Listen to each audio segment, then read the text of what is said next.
Well, South Florida's Haitian community is mourning the loss of Coral Springs Vice Mayor Nancy Metayer Bowen. She was found dead Wednesday in her home. She had a city commission meeting to attend on the morning of Wednesday, April 1st, 2026. Her staff had it on the calendar. Her colleagues were expecting her. There were agenda items lined up with her name on them. The kind of mourning a vice mayor of a growing Florida city has dozens of times a year. But Nancy Metayer Bowen never walked through that door. At first, the people around her assumed there was a simple explanation. Maybe she overslept. Maybe something came up.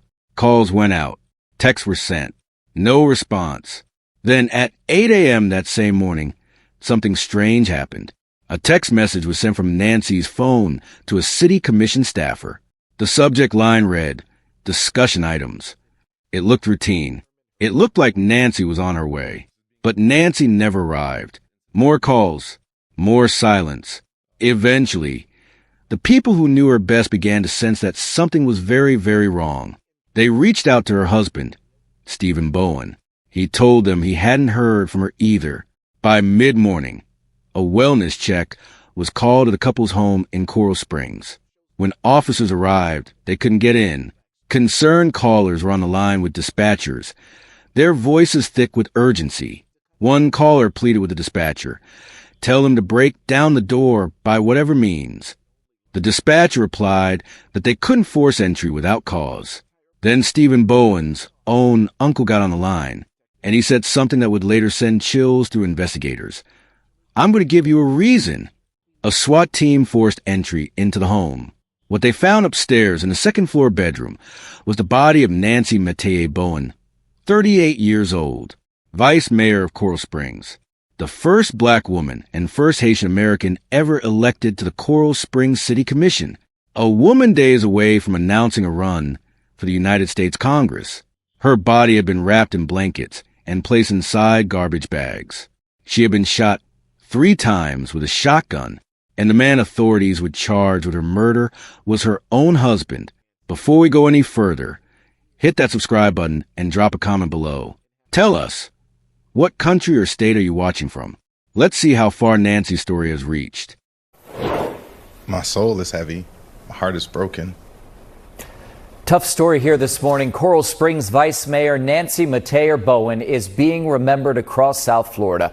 Police continue investigating her death as a case of domestic violence and say her husband is the one now in custody. Overnight, we're getting our first look at her husband this morning. His name is Stephen Bowen. He's been charged with premeditated murder and with tampering with evidence in her death. NBC6's Shanae Amar's live for us this morning in Coral Springs, hearing from those who knew her. And this is just so sad, Shanae, for this entire community. Yeah, Chris Constance, this is a very difficult story. I've been getting messages since yesterday from people who knew her, people just trying to get a sense of and an understanding of how this could have happened.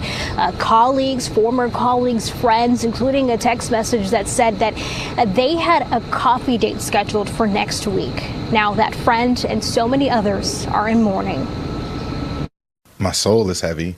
My heart is broken. It's a loss that feels personal for so many. Coral Springs Vice Mayor Nancy Metayer Bowen remembered not just for her title, but for who she was. If I haven't formally welcomed you, welcome to our community. Police say they did a welfare check at her home Wednesday morning, and when officers showed up, they found her dead. Investigators calling this a case of domestic violence. They say Bowen's husband, Stephen, is now in custody. A woman who recorded this video appears to show him in handcuffs at Plantation City Hall. And overnight, we're getting our first look at Stephen Bowen's mugshot, now charged with premeditated murder and tampering with evidence. If everybody would please rise and join us in a moment of silence for whomever might be in your hearts. Her seat empty during a city meeting Wednesday morning. Our commission is incomplete. Our commission is incomplete. On Instagram, her family shared a message saying, quote, "To us, she was a source of strength, wisdom, and love. Someone who always put others before herself." Now, condolences continue pouring in, including from the vice mayor of the city of Tamarack. Nobody will be able to walk in her shoes. Tamarack Vice Mayor Marlon Bolton says Metayer Bowen was a former employee in Tamarack and an advocate for the Haitian community. She was the first Black and Haitian American woman woman commissioner in Coral Springs and spoke with NBC6 in February about protected immigration status for Haitians. And these are people who went through a process, a legal process. Bolton says Metayer Bowen wasn't just a leader. She was a friend. The state has lost a voice, an advocate, a person that knows that work does not stop at a title. And as you heard from him, I mean, obviously her impact reaches far and beyond the city of Coral Springs. In fact, the city of Tamarack, at their next commission, they plan to honor her memory. Reporting live in Coral Springs, Shanae Amar, NBC6 News. You know, Louis Christie, one of the lawmakers we talked to today, said right off the bat that they were wondering whether what they did in Tallahassee this session could have helped Nancy Metayer Bowen. I want to really make it clear there is no confirmed anything about a domestic violence relationship or any kind of violence like that in her relationship. But since her murder, there has been evidence coming out that certainly seems to suggest that there was this past. Tell them to break down the door and go down, whatever means. Ma'am, I understand that we're worried about her and we're trying to find her, but we can't just break down the door. We have to have a reason. The call was urgent. That brought police to Nancy Metayer Bowen's home. And now, with hindsight, her husband's aunt and uncle seem to know context. I'm going to give you a reason. Okay, my nephew, her husband, came to my house this morning and told me that he did something to her. Okay, her husband? Is he alive? He said no. Stephen Bowen now charged with her murder, and that call, when Metayer would be found shot to death, wrapped in a comforter and garbage bag, was the sixth to that home since the couple moved there in August 2023.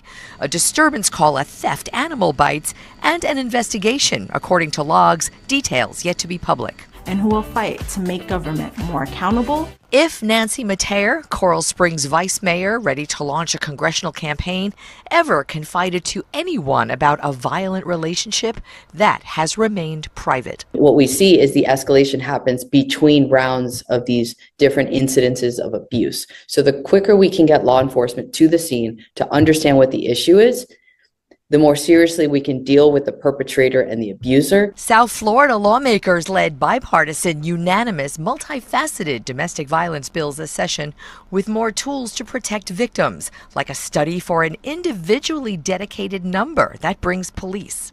You call that number, nobody picks up. If somebody grabs the phone from you, there's nobody on the other end for them to talk to. And then the police geolocate you, and it's an emergency panic button, and they come to your house. One of so many components, so much attention on protecting the victims of domestic violence this session.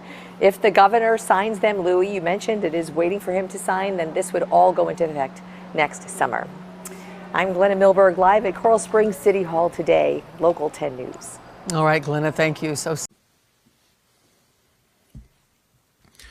Earlier today, April 1st, 2026, we initiated an investigation into the well-being of Vice Mayor Nancy Metayer Bowen at approximately 10 a.m. this morning. The investigation, through investigative techniques, we arrived at her residence at around the 800 block of Northwest 127th Ave. Once at the residence, we did locate the body of a deceased black female that we identified as Vice Mayor Nancy Metayer Bowen. This is being investigated as a domestic violence incident. Her husband, Stephen Bowen, is in our custody. There are no additional suspects at this time, and there are no immediate threats to anyone in the public. I want to say thank you to Broward Sheriff's Office, Fort Lauderdale PD, and Plantation PD for their assistance in this investigation so far. As a reminder, all following correspondences will be releasing related to the incident through coralsprings.gov/incident. And as a reminder, this is an active investigation. Therefore, I'm unable to provide any further details at this time and cannot answer any questions. At this time, I'd like to invite Commissioner Josh Simmons up to the podium to say a few words.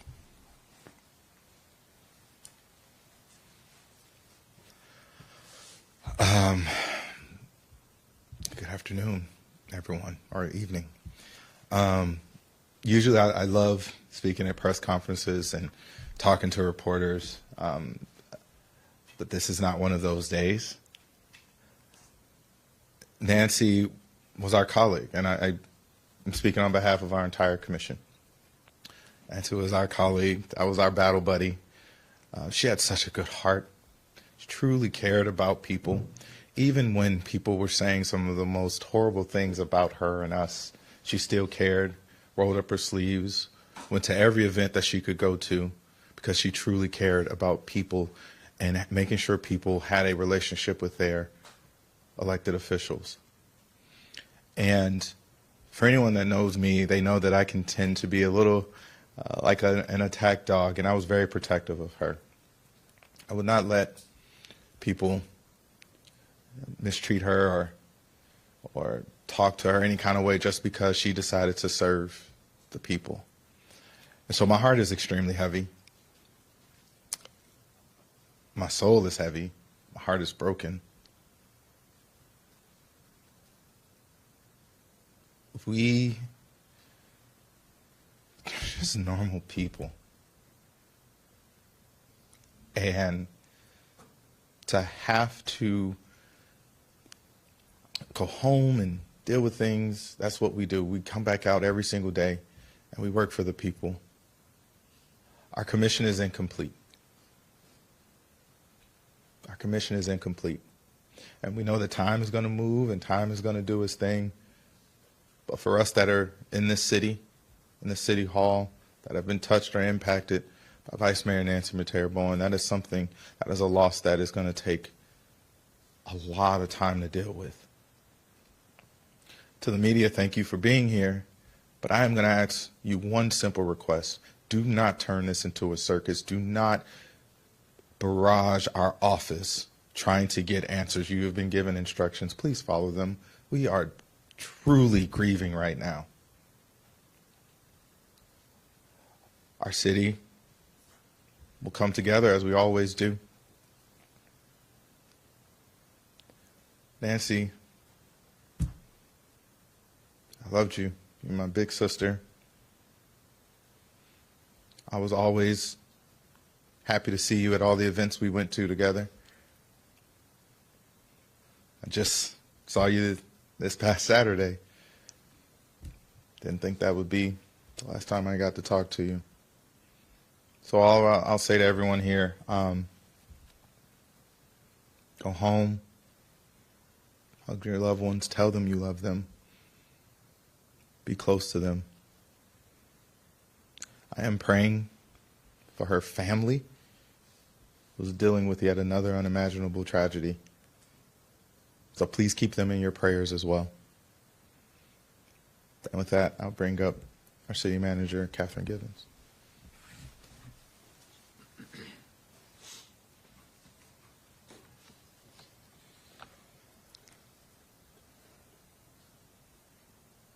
To say today is a very dark day for us in Coral Springs is an understatement.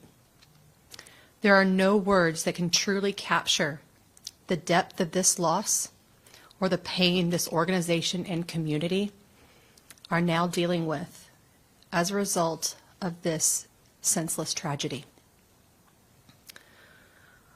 What's worse is the tremendous grief that her family must endure. And if you knew Nancy, her family was everything. Vice Mayor Metayer gave us so much of herself to our city.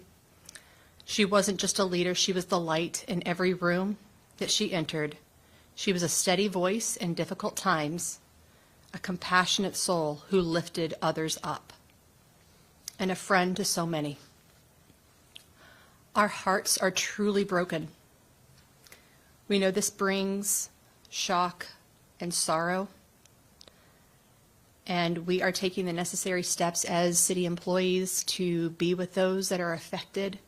We have our behavioral health access program for our employees, for our healing, as we do this together. We ask the community to grieve with us. We are one family, one organization, one community, and we come together at these times. Please hold each other close as we mourn. And in closing, I want to say that we're going to keep her light even in the darkest of days like today. We're here for one another. We're here for our community. Thank you. Who was Nancy Metayer Bowen? Her parents came to South Florida from Haiti. Her father arrived by boat. Her mother came on a student visa. Nancy was born into that story of sacrifice and ambition, and she carried it with her every single day of her life. She grew up in Coral Springs. She earned a degree from Florida A&M University, then a master's in environmental health sciences from the Johns Hopkins Bloomberg School of Public Health.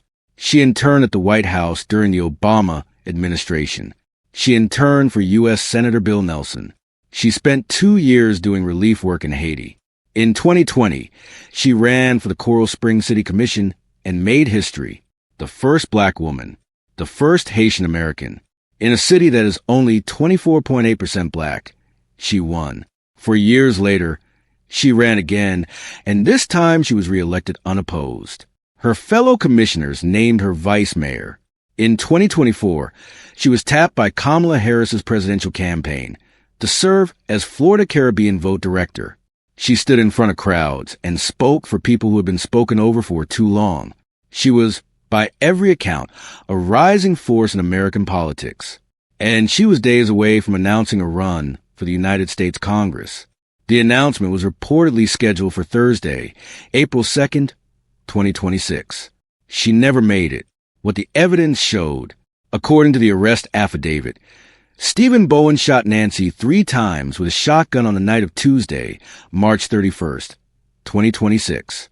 Investigators say he used a pillow to muffle the sound. That pillow was later recovered from the scene with burn marks and string tied around it. After the shooting, he wrapped her body in blankets and garbage bags, left her in the upstairs bedroom, and went downstairs and slept. The next morning, a text was sent from her phone. He told her colleagues he also couldn't reach her. Then he drove to his uncle's house, where he confessed. He said he did something to Nancy and that she was not alive. He also told his uncle he couldn't take it anymore. He then handed a bag containing the shotgun to a man he knew through his Masonic lodge before being tracked down by investigators using license plate reader data. He was apprehended in Plantation, Florida. On April 2nd, he was held without bond. On April 22nd, a grand jury indicted him. On April 28th, in a Broward County courtroom, Stephen Bowen pleaded not guilty to first-degree premeditated murder and tampering with physical evidence. He pleaded not guilty. What do you think justice looks like in this case? Drop your thoughts in the comments. We read every single one. What this case asks us to reckon with. While police have not officially stated a motive, multiple reports and investigators point to one driving force: jealousy of Nancy's political success. The more she rose, the more that appeared to fracture something in the man who was supposed to stand beside her. Here is what we also know. Since the couple moved into that Coral Springs home in August 2023, there had been 6 prior calls for police service at the residence, including a disturbance call. The details of those incidents remain sealed. We do not know whether Nancy ever confided in anyone about what was happening behind closed doors. And that is the part of the story that sits heaviest. Because Nancy Metayer Bowen was, by every public measure, thriving. She was building something extraordinary. She had just lost her younger brother, Donovan, who died by suicide in December 2025. She was grieving. She was still showing up. She was still fighting. And she was still going home every night to a man who, according to prosecutors, was quietly building toward the worst possible act. The truth is that danger does not always announce itself. It does not always look the way we expect. Sometimes it lives in the same house. Sometimes it smiles at the same events. Sometimes it sends texts from a dead woman's phone to buy itself a few more hours. Her legacy: hundreds gathered at Coral Springs City Hall on April 3rd, 2026, carrying white candles, wearing orange and green. Coral Springs Mayor Scott Brooks stood before the crowd and said, "We're doing our best to honor this incredible woman, incredible leader, incredible human being." Congressman Jared Moskowitz wrote, "I'm in shock. I was just with her on Saturday. She just buried her brother. She was about to announce she was running for Congress. Her family said, "She was not only a cherished member of our family, but also a dedicated public servant who committed her life to improving the lives of others." Nancy Metayer Bowen was a daughter of immigrants who became a history maker. She was a public servant who genuinely served. She was a woman whose name deserved to be said from a congressional floor, not from a crime report. She was 38 years old, and the world is smaller for having lost her. If this story moved you, please share this video. Let's make sure the world knows Nancy Metayer Bowen's name. Like this video, subscribe to True Crime Tower, and drop a comment below. What do you think should happen to Stephen Bowen? We want to hear from you.